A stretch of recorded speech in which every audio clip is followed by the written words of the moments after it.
ठीक है, उदास नस्लें अब्दुल्ला हुसैन, अलीपुर के अली मुमताज़ मुफ्ती, और अब्दुल्ला हुसैन के साथ हमने लिखा नादार लोग, रात और बाग। इशफाक अहमद के साथ हम लिखेंगे जाविया, गडरिया, एक मोहब्बत सौ अफसाने, गडरिया, जाविया, गडरिया, एक मोहब्बत सौ अफसाने। यदि तुला रखना का मतलब होता है किसी काम में मुकम्मल महारत रखना या अबूर हासिल होना, ठीक है, एक्सपर्ट होना, उर्दू में इसको एक्सपर्ट कहते हैं। आ गया जूनियर क्लर्क पेपर। सवाल number 1, SAARC was established in which year. अब मुझे इनके बारे में आप खुद लिखोगे। 1985, 1985 में बनती है।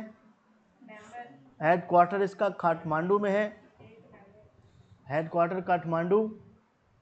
8 मेंबर्स हैं, 8 मेंबर्स हैं, और इसके फादर ऑफ सार्क को कहा जाता है ज़ियाउर रहमान। आप लिखोगे FOC या FOS, father of SAARC Ziaur Rahman. ठीक है। First SG, first secretary general Abdul Hasan, Abdul Hasan. First SG, first secretary general Abdul Hasan. आजकल कौन है? करंट लिखोगे गुलाम सरवर, आजकल सेक्रेटरी जनरल गुलाम सरवर है। 8 दिसंबर 1985 को बनी, हेड क्वार्टर काठमांडू में है। Father of SAARC Ziaur Rahman है, ठीक है, और 8 ही मेंबर हैं। क्या है जी?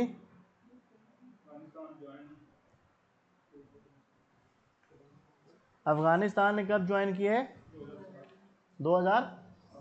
आप लिखोगे AFG या अफगानिस्तान 2007, AFG या अफगानिस्तान 2007 में उसने ज्वाइन किया था। Okay. 1940 Pakistan resolution was presented by, किसने प्रेजेंट की? AK फजलुल हक ने, AK फजलुल हक ने। अच्छा, इसको सेकंड का सवाल आता है कि सेकंड किसने की थी? तो अब्दुल्ला हारून ने सिंध से।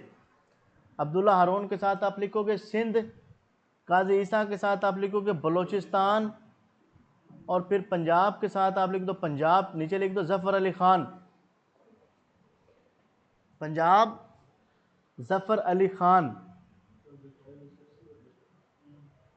पंजाब जफर अली खान, अब्दुल्ला हारून सिंध, और काजी ईसा बलोचिस्तान से। ओके, आगे क्या जी? किसका कैपिटल क्या है? बांग्लादेश का कैपिटल ढाका। ईस्ट पाकिस्तान भी इसको पहले कहते थे, ढाका है। आगे है कौन सी रेजोल्यूशन है? बुल्शेविक रेवोल्यूशन। अच्छा, ये मैंने आपको बताया हो ना कि रशिया में हुई थी। कब हुई थी? 1917 में रशिया में बुल्शेविक, 1917, 1917। ठीक है। आगे लिखो आप USSR बड़े कैपिटल में, अपर केस में। USSR, USSR 1922 से 1991, 1922, 1922 से 1991 तक USSR। ठीक है, ये सोवियत यूनियन बनती है ना, इसको हमने किया हुआ है काम। आ गया जी पेंटागन ऑफिस कहाँ पे है? तो ये मिलिट्री है, जिस तरह हमारा पिंडी है ना, या मॉस्को का क्रेमलिन है, तो इस तरह पेंटागन US का डिफेंस हेडक्वार्टर इसको कहते हैं, डिफेंस HQ। जिस तरह हमारा हेडक्वार्टर है ना, पिंडी हेडक्वार्टर, इसलिए इसको भी कहा जाता है। IMF established in which year? तो 1945 में, 1945 में इसकी वर्किंग स्टार्ट हो गई थी। 45, 44 जो होगा वो वर्ल्ड बैंक में लगाएंगे। ये आप लिखोगे पाक ज्वाइन, पाक ने ज्वाइन किया था 1950 में, 11 जुलाई 1950 को पाकिस्तान ने ज्वाइन किया था। इसकी कन्फ्यूजन निकाल लेंगे, डोंट वरी। 1950 में पाकिस्तान 1950 में ज्वाइन किया था और इसका हेडक्वार्टर वाशिंगटन में, किसका? वर्ल्ड बैंक का और आईएमएफ दोनों का। ठीक है, आईएमएफ करता क्या है? जो बेल आउट पैकेजेस देता है, जो कंट्रीज डिफॉल्ट हो रही होती हैं उनको बेल आउट पैकेजेस देता है, ताकि क्या हो सके, अगर कोई कोलैप्स करने जा रही हैं तो उनको उनमें उनके अंदर स्ट्रक्चरल रिफॉर्म्स लाने के लिए उनको लोन प्रोवाइड करता है। हाँ, ये सवाल आएगा, ये लिखा हुआ, अभी रहने दो, आएगा। आ गया वर्ल्ड फूड ऑर्गेनाइजेशन। अब वर्ल्ड एफएओ हमें पता है कहाँ पे उसका हेडक्वार्टर है, रोम में। आप लिखोगे 16 अक्टूबर 1945, 16 अक्टूबर 1945। ठीक है, ये बनी थी और 16 अक्टूबर को वर्ल्ड फूड डे भी कहा जाता है, 16 अक्टूबर को वर्ल्ड फूड डे भी कहा जाता है। ठीक है, गुड वन। और लियाकत अली खान भी 16 अक्टूबर को असैसिनेट होते हैं। अच्छा, अब ये लिखने की जरूरत नहीं है बस। Economic Nobel prize in 2020 won by which, तो किसके कंट्री को मिला था? यूएसए को। अच्छा, इसके बारे में बड़ा सवाल आते हैं कि ये इस्टेब्लिश कब हुआ था नोबेल प्राइज। आप लिखो कि ईएसडी इस्टेब्लिश होता है 1895 में, 1895 में इस्टेब्लिश होते हैं, 1895 में इस्टेब्लिश, और 1901 में फर्स्ट दिया जाता है पहला नोबेल प्राइज।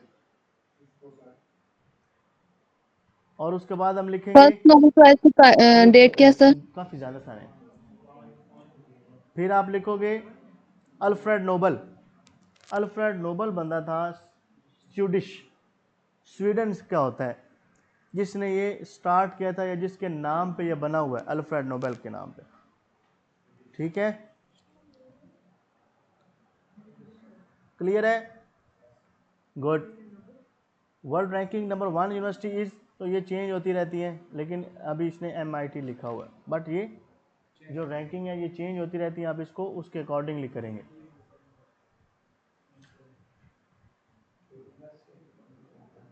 MIT Massachusetts.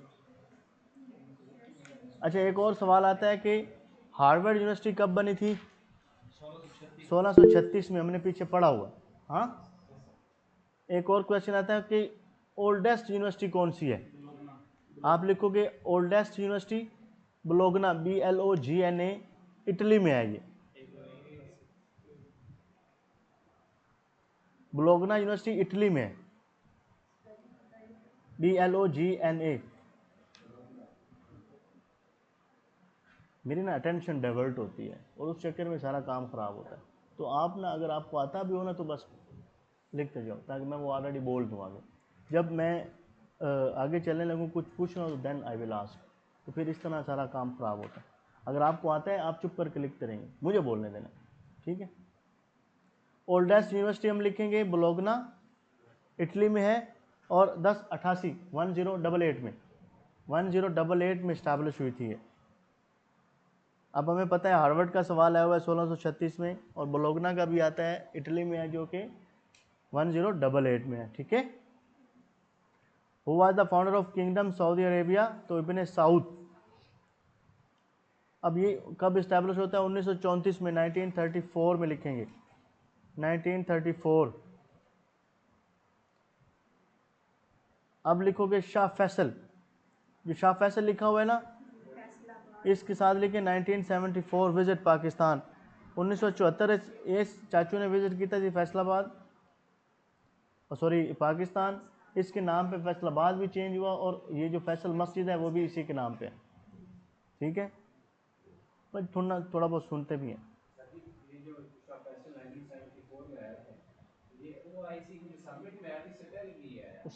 उसी में आया था मुझे लगता है, पहले भी आया हुआ है, पहले आया होगा, चेक करेंगे सही करेंगे या नहीं, हो सकता है आया होगा, हो सकता है। हो सकता है। आगे है which women got a Nobel prize in 1903, तो मैरी क्यूरी। किस बेस पे मिला था इसको? इसके साथ आप लिखोगे फिजिक्स पे, तो मैरी क्यूरी को फिजिक्स पे मिला। आप लिखोगे 1911 में इसको मिला था केमिस्ट्री में, इसको केमिस्ट्री में भी मिला है। ठीक है, इसको कब मिला है? केमिस्ट्री में। पहले भी है, ठीक है, बहुत है। आगे लिखो in which year China became a republic, 1949 में। अच्छा, चाइना पहले ऐसे है कि कंट्री होता है, ये नहीं है कि मुल्क ही नहीं है। ऐसी ये रहता है ना कि चाइना आज़ाद इंज होता है, तेंज होता है। चाइना में पहले मोनार्क होता है, मोनार्की सिस्टम होता है, और ये डायनेस्टीज होती हैं पूरी। तो उसके बाद जो है ना इनकी आती है कम्युनिस्ट रेवोल्यूशन आती है। तो फिर 1949 में जो है इनमें ओपियम वार्स भी होती रही हैं। अब ये पता है क्या करते थे, ये जो थे ना ब्रिटिश, ये यहाँ से ओपियम बना खरीदते थे इंडिया से, इधर ही बना के तो चाइना को बेच देते थे। तो चाइना वाले अफीम पी के दिया, नशा ही कर दिया। तो उन्होंने क्या किया था, उन्होंने सारे अपने बाबे मार देते थे। वो तो उन्होंने को मिल जाए जी ने बाबे तो शाही कोई नहीं उन्होंने सारे बाबे मार देते। जो नशा करते थे उन सबको जो है वो उन्होंने मतलब जो है वो ख़त्म किया, लड़ाई की, इसको जो है रेवोल्यूशन आई। उसके बाद चाइना ने प्रॉपरली चीज़ें डेवलप करना शुरू कर दी। तो चाइना के जब बनता है उसके बाद इनके फाउंडर्स बड़े ज़्यादा अच्छे अच्छे हुए आए हैं, जिसमें आपको फादर ऑफ नेशन जिसको कहा जाता है डॉक्टर यत्सेन, ठीक है। और उसने भी आकर, अब देखो जी जिनपिंग को 10-15 साल हो गए, अब इसने आके अपने सी पैक को इतना एक्सपोनेंशियली एक्सपैंड किया, ठीक है। तो चाइना में जो लीडर आते हैं वो विजनरी लीडर होते हैं, ठीक है, उसमें वो बड़ा काम करते हैं। इन चीज़ों का थोड़ा आइडिया होना चाहिए ताकि हमें पता हो। तो रिपब्लिक बना 1919 में, नीचे चीज़ें लिखी हैं, आप इसको पढ़ सकते हैं। ऑस्ट्रिया का कैपिटल है जी कैम्बरा। ऑस्ट्रेलिया का ऑस्ट्रेलिया का कैपिटल है कैम्बरा। अब ऑस्ट्रेलिया की स्टेट्स के बारे में क्वेश्चन आते हैं कि कितनी स्टेट्स हैं? 6 स्टेट्स हैं। मैं क्या नहीं बोलना नहीं, मेरा बोलेंगे ना बोलना नहीं। 6 जो स्टेट्स हैं, जिस तरह यूएस में 50 स्टेट्स हैं, पाकिस्तान में 4 सूबे हैं, तो इधर है। एक और सवाल आता है गिब्सन डेजर्ट, ये कहाँ है? ऑस्ट्रेलिया में। आप लिखोगे Gibson, GIBSON, Gibson desert, Australia. Opera house, ये भी ऑस्ट्रेलिया में है, ओपेरा हाउस, OPERA। आगे है Cable and Bondi Beach, Cable Beach भी और बॉन्डी बीच, ये जहाँ पे अटैक हुआ था वो भी ऑस्ट्रेलिया में। अब देखो उसने पिछली दफ़ा नेशनैलिटी पूछ ली है, अगली दफ़ा वो ये पूछ लेगा कि बॉन्डी बीच है कि थे अटैक। जो ये चीज़ें हमने याद रखनी होती हैं। Indian. Gibson Desert, Opera House, Cable and Bondi Beach. इसके साथ आप लिखो ऑस्ट्रेलिया में ग्रेट बैरर या कोरल रीफ भी कहा जाता है, ग्रेट बैरर रीफ या कोरल रीफ, जो सबसे बड़े हैं, ग्रेट कोरल रीफ लिख दो आप, तो आगे जो सवाल आएगा फिर उसमें क्लियर हो जाएगा। ग्रेट बैरर या कोरल रीफ, ये कहाँ पे है? ये ऑस्ट्रेलिया में। ओके, पक्की गल है? Very good. ये जो है ना समंदर में बड़े बड़े पौधों के जंगलात होते हैं, उसको कोरल रीफ कहा जाता है। हाँ, जो समुद्री नबातात होती है उसको कहते हैं। आगे है जी ऑथर ऑफ द बुक 1984 लिखी है जॉर्ज ऑरवेल ने, जी ऑरवेल, ए ऑप्शन। ये बड़ी अच्छी बुक है, इसका रिव्यू मैं आपको पढ़ाऊँ, और आपको इस बुक से पता चलेगा कि जो आजकल की कंडीशन चल रही है उसके ऊपर उसने ये 1938 में उसने लिखा था ये नावल, और उसने कहा था कि 1940 में ऐसे होगा। अब ये होता क्या है कि जब सोवियत यूनियन बनती है तो सोवियत यूनियन क्या करती है, हर एक बंदे के ऊपर नज़र रखती होती है। तो वो नज़र जब रखती है तो उसको देखते हुए इसने कहा था कि इस तरीके से आगे जो है ना वर्ल्ड कंट्रोल की जाएगी।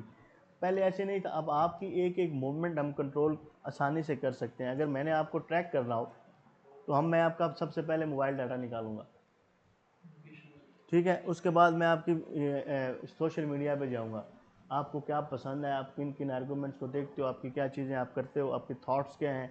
आपके इतना भी लोग करते हैं कि आपको वीडियो प्ले करते हैं और उससे आप चेक करते हैं कि आपके एक्सप्रेशन गुस्से वाले आ रहे हैं या कौन किस तरह के आ रहे हैं। तो अगर आपके एक्सप्रेशन गुस्से वाले आएंगे तो इसका मतलब है कि ये बंदा हमारे खिलाफ है, पढ़ लो। तो ये जो नेक्सस बुक एक मेरे पास पड़ी है, उसके ऊपर इस बंदे ने बड़े डिटेल में ये एल्गोरिदम्स के बारे में बात की है कि किस किस तरह से कंट्रोल करते हैं चीज़ें। तो हल्की फुल्की रीडिंग किया करें। जेन ऑस्टिन के साथ आप लिखोगे pride and prejudice. Pride and prejudice Jane Austen का नॉवल है। Jane Austen. एक है sense and sensibility. Sense and sensibility. George Orwell का एक और है एनिमल फॉर्म, ये भी बहुत अच्छा है, एनिमल फॉर्म। और डिकन्स का है tales of two cities. Charles Dickens का है टेल ऑफ टू सिटीज। मैं दोबारा बोल रहा हूँ, जॉर्ज ऑरवेल का 1984 एनिमल फॉर्म, जेन ऑस्टिन का प्राइड एंड प्रेजुडिस और सेंस एंड सेंसिबिलिटी, और जेन ऑस्टिन के साथ आप लिखोगे एमा। जेन ऑस्टिन के साथ आप लिखोगे एमा, और डिकन्स के साथ आप लिखोगे tale of two cities. Charles Dickens के साथ आप लिखोगे tale of two cities. World war two started in which year? 1939 में। और 1914 के साथ आप लिखोगे फर्स्ट वर्ल्ड वॉर स्टार्ट हुई थी। 19 फर्स्ट वर्ल्ड वॉर 1914 में। ठीक हो गया। अब जो लिखा हुआ है ना 1945, इसके साथ आप लिखो सेकंड एंड। जो सेकंड एंड हुई थी 1945 में हुई थी, और जो फर्स्ट एंड हुई थी वो 1918 में हुई थी। बेसिकली जो वॉर का टेन्योर बनता है वो 1914 से 1918 है, लेकिन 1919 में आपका ट्रीटी ऑफ वर्साइलेस होता है। इसके साथ आप लिखो 1919 के साथ Treaty of Versailles. Treaty of Versailles. अब ये रिपीट बातें हैं ना, अब मैं इसलिए थोड़ी सी स्पीड बढ़ा दी है क्योंकि ये रिपीटेड चीज़ें हैं। ठीक है। अब ऐसी टेक्निक है कि हम मोस्टली जो काम करेंगे वो रिपीटेड होगा, कुछ चीज़ें हमारी नहीं होंगी। अगर आपने इस तरीके से 3 साल के पेपर कर लिए और आपने नोट्स कवर अप कर लिए और आपने इनको अपना पढ़ाई का रिवीजन का मैकेनिज़्म बना दिया, तो यार मुझे नहीं लगता कि नंबर ना आए।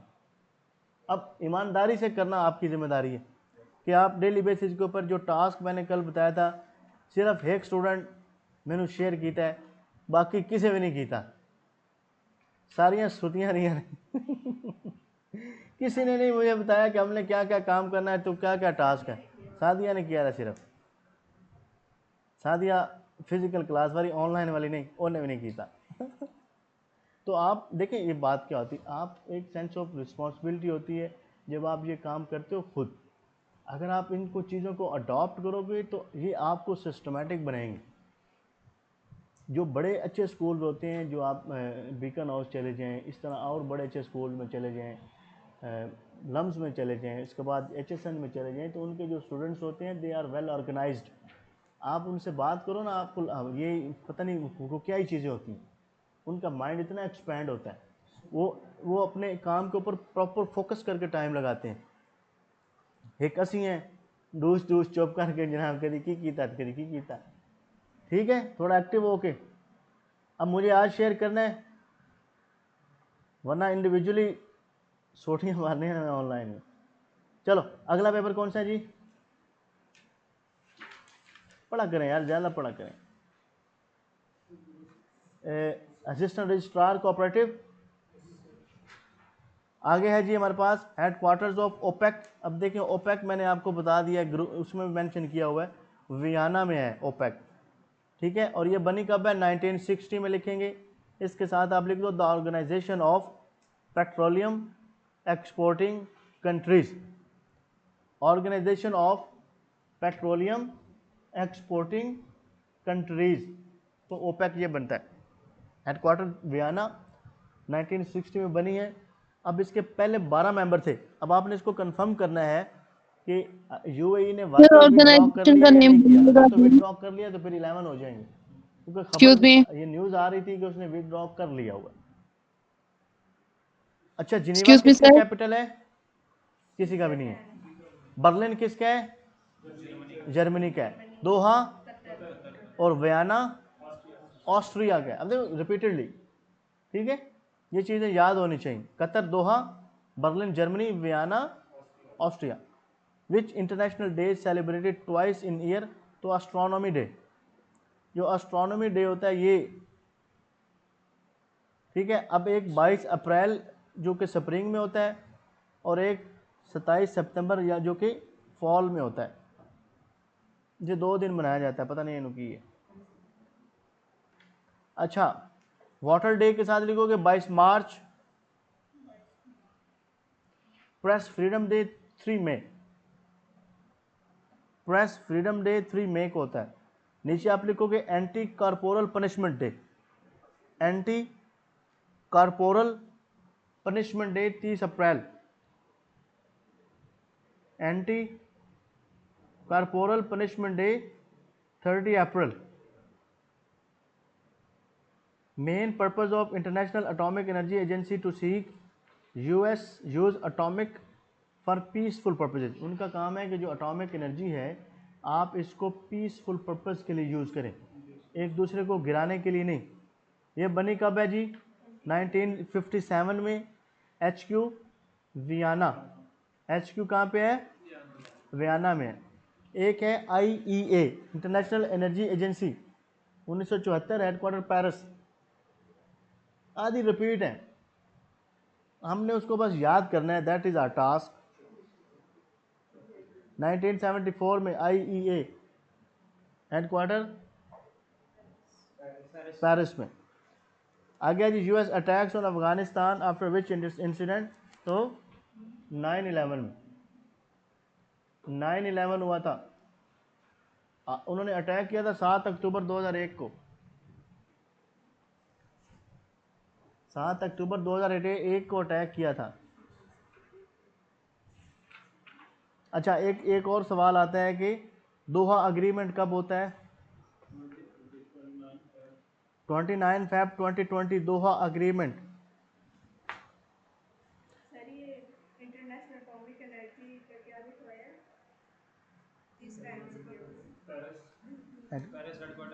IEA इंटरनेशनल एनर्जी एजेंसी का है पेरिस, और 1974 में बनी। चल मोड़ लिख लेंगे उधर देख के। आ गया fall of Kabul. Fall of Kabul बना है 15 अगस्त 2021 में। मोड़ मोड़ तबीर ला रहे हैं। Doha agreement 29 Feb 2020। Doha agreement 29 Feb 2020। आप मेरे साथ साथ रहो। Doha agreement 29 Feb 2020। Fall of Kabul 15 अगस्त 2021। फॉल ऑफ काबुल 15 अगस्त 2021। ठीक है। Headquarters of UNHCR is located in Geneva में। UNHCR ये बना था 14 दिसंबर 1950 को। 14 दिसंबर 1950। UNHCR इसका हेडक्वार्टर कहाँ पे है? जिनीवा में है। UNHCR जिनीवा में। और 14 दिसंबर 1950। 14 दिसंबर 1950 में। ठीक है। आ गया most medal von by which country in 2020 में? तो US ने जीते थे। अब जो 2020 के ओलंपिक्स होते हैं ये टोक्यो में होती हैं। टोक्यो जापान में। आप लिखोगे टोक्यो जापान।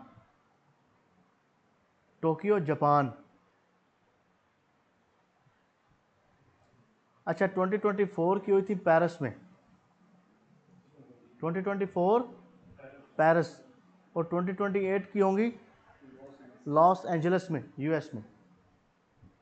ये समर ओलंपिक्स हैं जो गर्मियों में होती है। ठीक है जी। Which capital city was established by the Abbasid dynasty ने? तो बगदाद, इराक का जो कैपिटल है। आजकल ये इराक का कैपिटल है, तो ये बगदाद जो है वो अब्बासियों ने बनाया था। सीरिया में आगे आता है दमस्कस।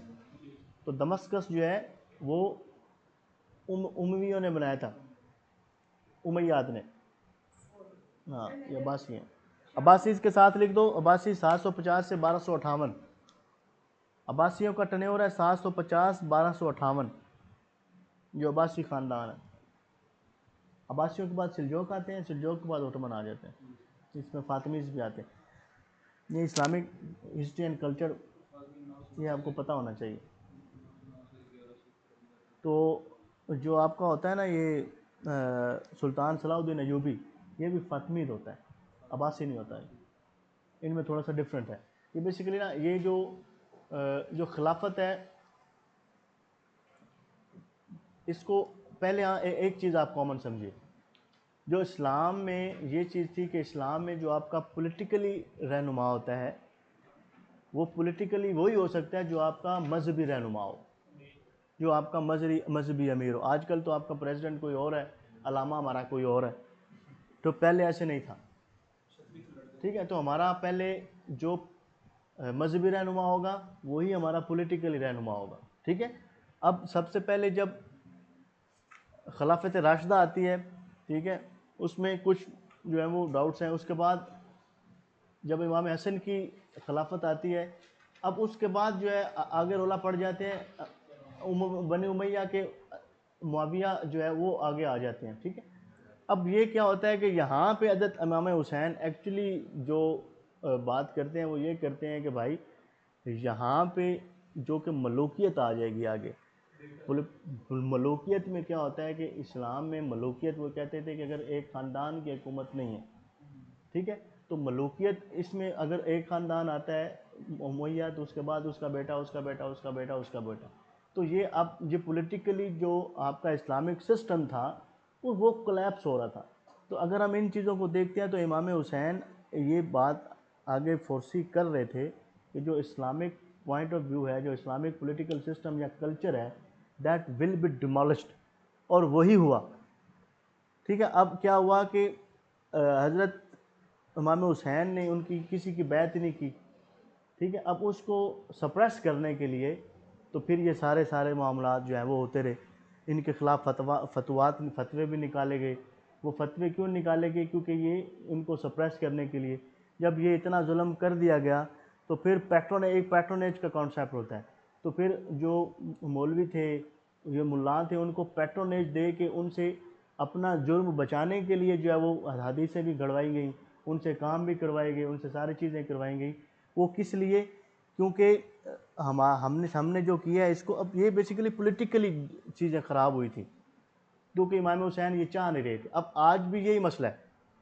अब ईरान में क्या है, ईरान में उन्होंने वही चीज़ को मद्देनज़र रखा, जो उनका मजहबी रहनुमा है वही पॉलिटिकली सरबराह भी है। तो ईरान का कॉन्स्टिट्यूशन भी मैं आपको पढ़ाऊंगा, आपको ना पता होना चाहिए आपका जो पर्सनल बिलीफ्स हैं वो कोई भी हो, हम उनको उसके ऊपर बात नहीं करेंगे। तो ईरान में एक गार्डियनशिप काउंसिल है, उसका सुप्रीम लीडर होता है जो कि सारी चीज़ का कमांड करता है। अब जो अमेरिका ने क्या गलती की, उन्होंने कहा कि अगर हम सुप्रीम लीडर को शहीद कर देंगे तो उसके बाद ईरान कोलैप्स कर जाएगा। लेकिन ईरान एक ईरानी जो इस्लाम से पहले भी ईरानी बड़े रिजिड कौम है, बड़ी रिजिड सिविलाइजेशन है, वो बड़े नेशनलिस्ट हैं। तो उन्होंने इसको जो है वो आगे वो क्या कहते हैं कि सरवाइव कर गए इस अटैक को। तो अब आगे उन्होंने अपना सिस्टम इस तरह करके डेवलप किया हुआ है कि आगे सारी चीज़ें जो हैं वो उनकी IRGC जो है वो अब आगे चलती गई और इस तरीके से काम होते गए। तो हमने जो समझने की बात यह है कि जो पॉलिटिकल सिस्टम है इस्लामिक पॉइंट ऑफ व्यू में, वो होता है कि जो आपका मजहबी रहनुमा होगा वही आपका पॉलिटिकल रहनुमा भी वही होगा, ठीक है। अगर खिलाफत की बात करते हैं तो अबू बकर सिद्दीक जो थे, अगर हमारे पहले खलीफा थे मजहबी भी, तो ओवरऑल दूसरी तरह में भी हमारे, इसी तरह मौला अली जब आते हैं तो अब हमें आगे ये कैसे क्यों हुए या क्या हुआ वो हमारी बहस नहीं, ठीक है। वो हर बंदे का अपना बिलीफ है, वो उसको अपने पास रखना चाहिए, उसकी अपना जो है वो, लेकिन इन चीज़ों का आइडिया होना चाहिए। ये बेसिकली पॉलिटिकली जो है वो चीज़ें इसके ऊपर ज़्यादा हुई थी यार। 750 से 1258, 750 1258। नेक्स्ट पेपर निकाल लें जी आप लोग, और ये लास्ट पेपर है। हंस मियाँ ने नहीं, खुशी की लहर दौड़ गई है। कौन सा पेपर है जी?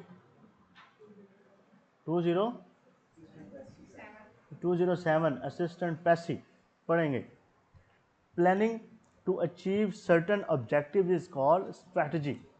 अब देखें ना, आप ये स्ट्रैटेजी डेली बनाया करें कि यार ये चीज़ अचीव करनी है, इसको ऐसे करना है, तो उसकी स्ट्रैटेजी बनाते हैं, उसका काम करते हैं, तो उसको राइट डाउन किया करें on daily basis each and everything. फिर अपने आप को कैलकुलेट करें कि यार जब भी घंटे गुजरे ने मैं कीता कि ये खेत है सुहा, फिर आप बंदा ये कहता है इतना टाइम गुजर गया मैंने क्या किया है। फिर आप ना अपने आप को कैलकुलेट किया करिए यार 5 साल गुजर गए, 1 साल गुजर गया है डिग्री किए हुए, अभी क्या किया है, या अभी डिग्री इस तरह गुजरती गई तो बाद में क्या करूँगा। ठीक है, तो मैं अपने आप को भी इसी तरह का एक साल का मैंने एक हफ्ते की रूटीन बनाई है अपनी फॉर एग्जांपल, तो अब नेक्स्ट वीक की और रूटीन बनेगी।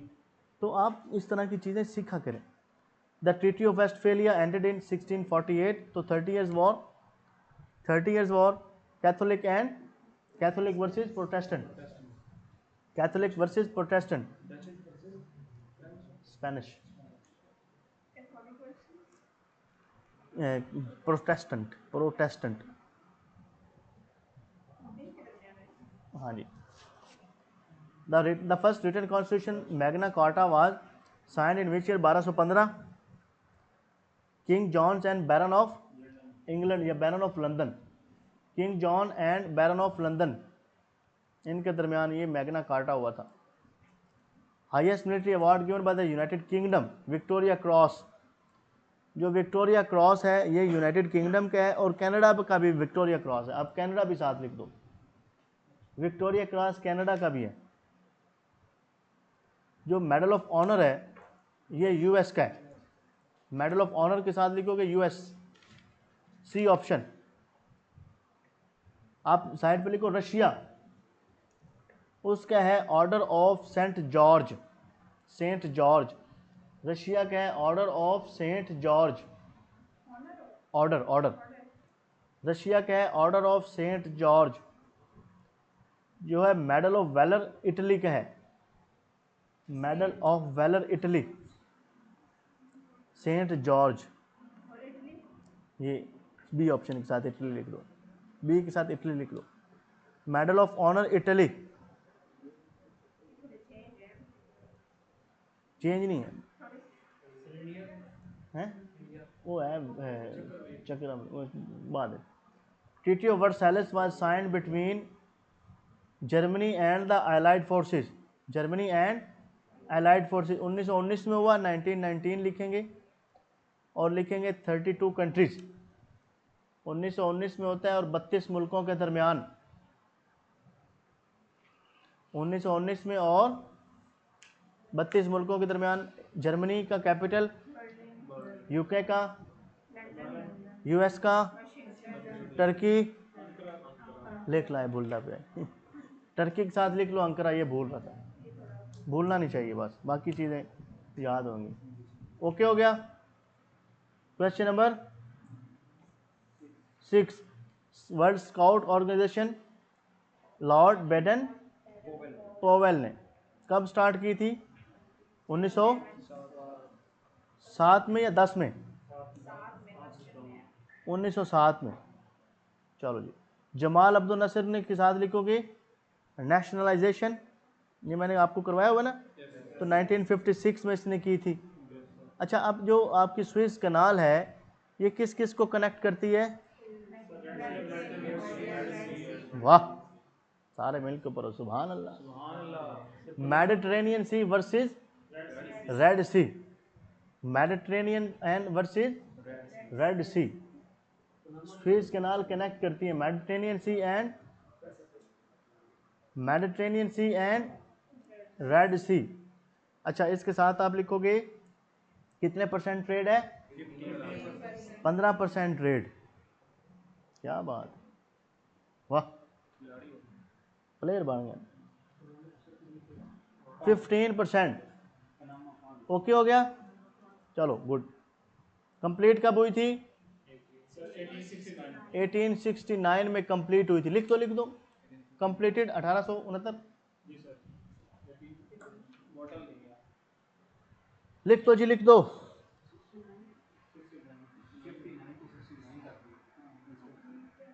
आगे है डैश, कौन सी रिवोल्यूशन है? बोल्शेविक कहाँ पे स्टार्ट होती है? रशिया में 1917 में। अब दोबारा लिख दो यूएसएसआर, अब रिपीट करो, भूले नहीं, यूएसएसआर। हम जब गए थे ना, मैं दोस्त को कहता था कि यार जी के था सोना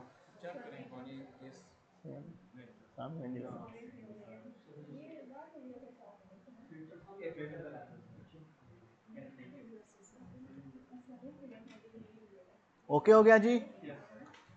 आगे है ओआईसी के मेंबर कितने हैं?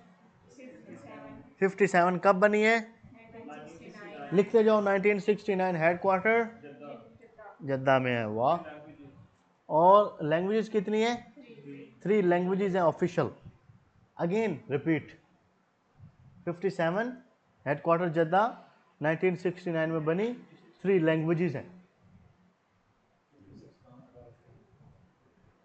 ठीक हो गया, गुड। आगे हेडक्वार्टर ऑफ नेटो, मैंने लिखवाया हुआ है ब्रसल्स। आप लिखोगे 4 अप्रैल 1949 में ये बनी,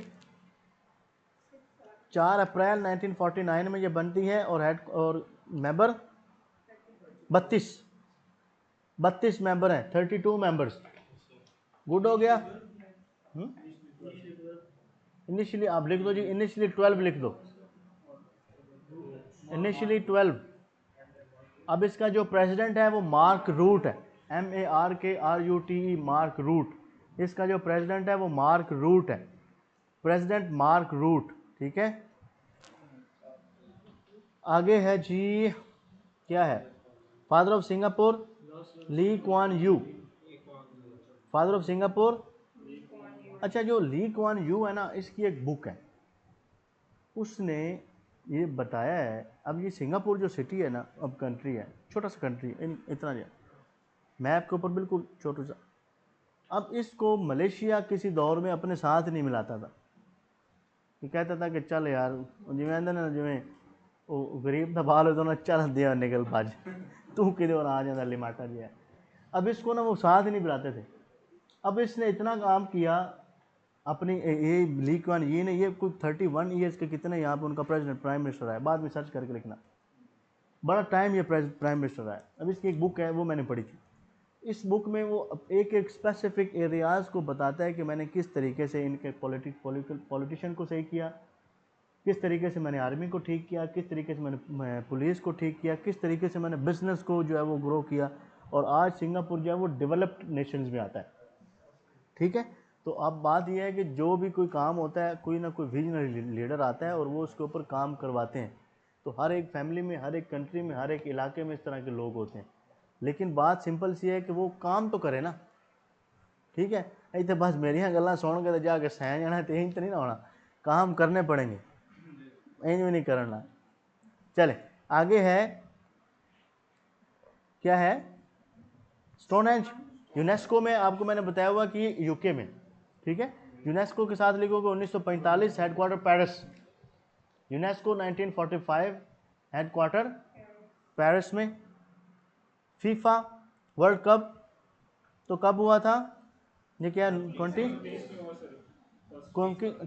है? तो 2030 में कहाँ पे होगा? स्पेन, पुर्तगाल और मोरक्को में। और 2026 का कहाँ पे हो रहा है? यूएस, कनाडा एंड मैक्सिको में। और ये 23rd एडिशन है जो आज का हो रहा है, आजकल हो रहा है ना। 2034 में कहाँ पे होगा? Very good.